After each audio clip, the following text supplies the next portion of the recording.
واتهاي سوماليدا دibadda iyo dalka gudihiisa joogta in dhawaale waxay aad u hadalhayaan shirka ka socda shirka soo socda ee London lagu qabanayo oo aad moodo cid walba inay isleedahay bal wax ku darso iyo tala ku biiri ama yaan laga tagin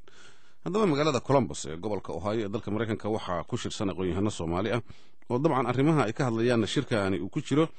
waxaana ay doonayaan in ay wax ku biiriyaan shirkaas si dhibaatada Soomaaliya xal looga gaaro dadka shirkaasi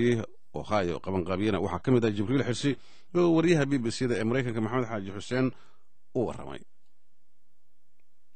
shirkan wuxuu ku saabsan yahay Soomaaliya arinteeda waxa ku jira naqodayaal aad u fara badan oo dhamaantood doonaya in qaab ay arintaas u jiheeyaan tusaale ahaan waxaa jira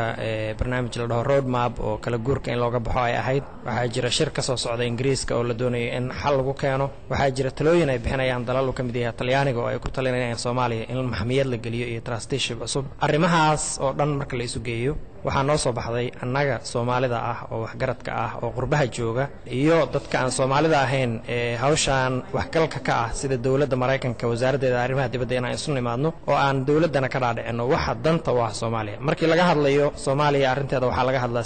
ammaanka qaalaha ajnabiga ah ammaanka shaqaalaha dawladda ammaanka dawladaha dariskeena ah laga ma hadlo ammaanka dadka Soomaaliyeed laftooda aqoon-yahaninta ka qayb qaadanaysa shirka kuweeba kamid ah waxaa kamid ah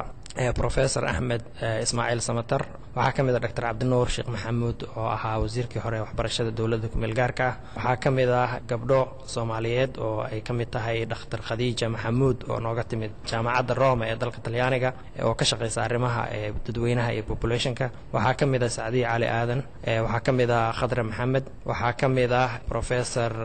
Yusuf Ali Nuur oo nooga yimid Indiana waxaa kamid ah Abubakar Armaan oo ah wakiilka Soomaaliya u jooga dalka Mareykanka waxaa kamid ah Cabdi Khayr Soofe wasaaradda arrimaha dibadda ee Mareykanka ayaa iyaguna shirka ka qayb qaadanaya yaa ka socda wasaaradda arrimaha dibadda wasaaradda arrimaha dibadda waxaa nooga yimid wafdi ka kooban Debra Malak waa agaasimaha xafiiska bariga Afrika oo waxay madax u tahay wasaaradda arrimaha dibadda qaybta qaabilsan Soomaaliya Kenya Ethiopia Djibouti Uganda Sudan Eritrea dalalkaas qaybta qaabilsan bay madax ka tahay iyo Matt Petit nin la yiraahdo oo ah xafiiska Soomaaliya u qaabilsan Mareykanka ayuu joogaa Washington DC shirkan marka uu dhamaado maxaad rajaynaysaan inuu ka soo baxo midda koowaad inaan muujino baahida iyo danta dadka Soomaaliyeed waxay tahay inay tahay wax ka weyn waxyaabaha yaryarka oo la isku haysto inaan talooyin bixino wax ku ool ah oo aan u gudbino dawladda Mareykanka oo aan muwaadiniinteeda nahay iyo waliba waxaan xiriir la sameynay dawladda Ingiriiska oo qaban qaabinaysa shirka soo socda waan la wadaagi doonaa talooyinka shirkan ka soo baxa hadii ay beedma ayagana dadweynaha Soomaaliyeedna waan gaarsiin doonaa talooyinka ka soo baxa shirweynaha hadii alla idmo oo baahin doonaa wafdiga Mareykanka ee shirka ka qayb qaadanaya wasaaradda arrimaha dibadda maxay shirkaasi Ingiriiska ka sheegeen maxay damacsan yihiin inay idin la wadaagaan kulay waa hordhac hadda laakiin Mareykanka siyaasad ahaan wuxuu taageersan yahay barnaamijkan Garowe Principles iyo road mapka iyo arintii heshiiskii qaybaha dawladda ku meel gaarka ay haysta iyo dawlad goboleedyadu ay ku heshiinayeen hadalkooda inta badan wuxuu ku saabsan yahay taageerada ay u hayaan processkaas road mapka iyo shaqadii socotay oo inaan la carqaladaynin oo aan shirar kale iyo talooyin kale laga garab keenin bay Mareykanku wadaan mid kale Mareykanku wadaan waxa weeyaan in dawladda ku meel gaarka ahna la taageero dawladaha kale oo yaryarka ah oo gobolada iyo ka jirana la taageero la isku garab wado iyo Mareykanka taladoodu tahay